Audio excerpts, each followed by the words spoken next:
Kanaiya passenger શાળા છે. હું ધોરણ 4 માં અભ્યાસ કરું છું. આજે હું તમને એક વાર્તા કહીશ. તો વાર્તાનું નામ છે અપંગ ભાવિકા નામની છોકરી. એક ભાવિકા નામની છોકરી હતી. તે પગેથી અપંગ હતી. તે ચાલી ન શકતી હતી, દોડી ન શકતી હતી, નાચી ન શકતી હતી.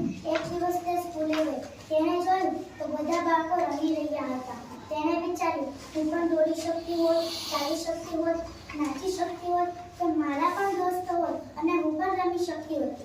તેવું વિચારી સૂઈ ગઈ. થોડો સમય ગયો. ટીચર આવ્યા. ટીચરની સાથે સાથે બાળકો પણ આવ્યા. ટીચર કહે, કાલે આપણે બધાએ સ્પર્ધામાં ભાગ લેવાનો છે.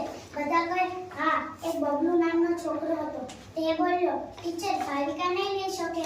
ભાવિકા પગેથી અપંગ છે. ટીચર કહે, એવું ન કહેવાય. ચાલ, ભાવિકા પાસેથી સોરી માંગ. બબલુ કહે, સોરી.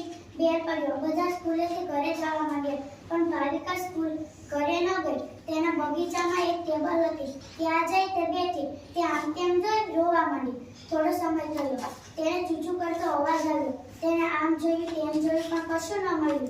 તેને વિચાર્યું, આ ટેબલ નીચેથી જ અવાજ આવી રહ્યો છે. તેણે હિંમત કરી અને જોયું તો એક કબૂતરનું બચ્ચું પથ્થરમાં ફસાયેલું હતું.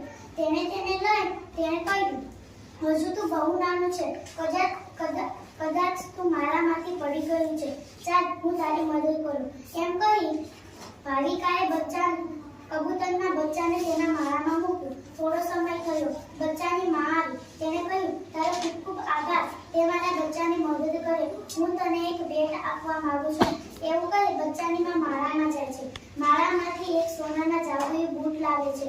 ભાવિકા કહે, આ શું? આ બૂટ મારે કઈ જ કામના નથી.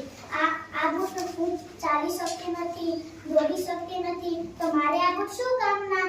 તો બચ્ચાની માં કહે, આ કઈ સાધારણ બૂટ નથી, આ જાદુઈ બૂટ છે. આને પહેરી તું ચાલી શકીશ, દોડી શકીશ, તારે જે પણ કંઈ કરવું હશે તે કરી શકીશ. ભાવિકા કહે, સાચે જ? બચ્ચાની માં કહે, સાચે. ત્યારે બૂટ પહેર્યા.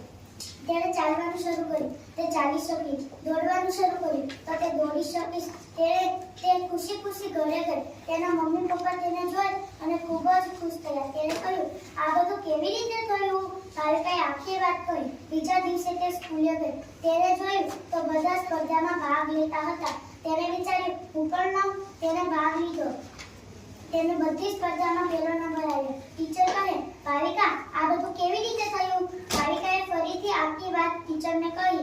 તો આપણને આ વાર્તા ઉપરથી આ શીખ મળે છે કે કોઈની મસ્તી મજગેરી ન કરાય.